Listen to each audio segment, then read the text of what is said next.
Sub inspector റാങ്കിൽ ഒരു ഉദ്യോഗസ്ഥനെ നിയമിക്കണമെന്ന് ദേവസ്വം സെക്രട്ടറി ആഭ്യന്തര വകുപ്പിന് കത്തു നൽകിയെങ്കിലും നടപടിയൊന്നും ഉണ്ടായില്ല.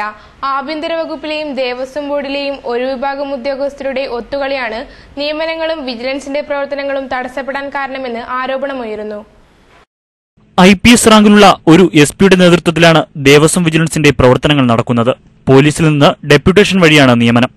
SP-യുടെ കീഴിൽ ജനറൽ എക്സിക്യൂട്ടീവ് വിഭാഗത്തിലെ ഒരു സബ് ഇൻസ്പെക്ടറും 4 പോലീസുകാരുമാണ് വിജിലൻസ് വിഭാഗത്തിലുള്ളത്. തിരുവിതാംകൂർ ദേവസ്വം വിജിലൻസ് വിഭാഗം തലവനായിരുന്ന SP P. സുഗതൻ കഴിഞ്ഞ 31-ന് സർവീസിൽ നിന്ന് വിരമിച്ചിരുന്നു. എന്നാൽ പുതിയൊരാളെ തലസ്ഥാനത്ത് നിയമിക്കാൻ ബന്ധപ്പെട്ട വകുപ്പുകൾ തയ്യാറായിട്ടില്ല.